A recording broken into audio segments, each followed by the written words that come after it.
টানা ২ ম্যাচের ব্যর্থতা ছাপিয়ে রোদের আলোর মতো ঝলমল করে উঠল বাবর আজমের ব্যাট। বিগ ব্যাশের মঞ্চে অবশেষে রাজা পেয়েছেন রানের দেখা। এদিন ৪২ বলে ৫৮ রানের ইনিংস খেলে তবেই ফিরেছেন সাজঘরে। যাওয়ার আগে বুকের ওপর থেকে সরিয়ে গেছেন এক চাপের পাহাড়। নিজের খেলা প্রথম ম্যাচে করেছিলেন ৫ বলে ২, পরের ম্যাচেও ব্যর্থতার পুনরাবৃত্তি। চারদিক থেকে ধেয়ে আসছে সমালোচনা, তার জন্য বিগ ব্যাশের মঞ্চ টানা। তৃতীয় ম্যাচ এক অগ্নি পরীক্ষার মঞ্চ বাবরের জন্য। নিজেকে এবার প্রমাণ করতেই হবে, রান খরা কাটিয়ে এবার না উঠলেই যে নয়।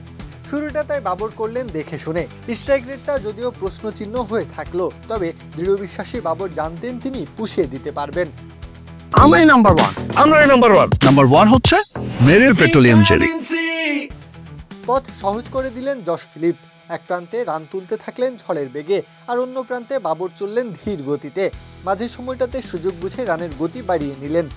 সিঙ্গেলস, ডাবলস আর দৃষ্টিনন্দন কিছু শটে নিজের কাজটা করতে থাকলেন।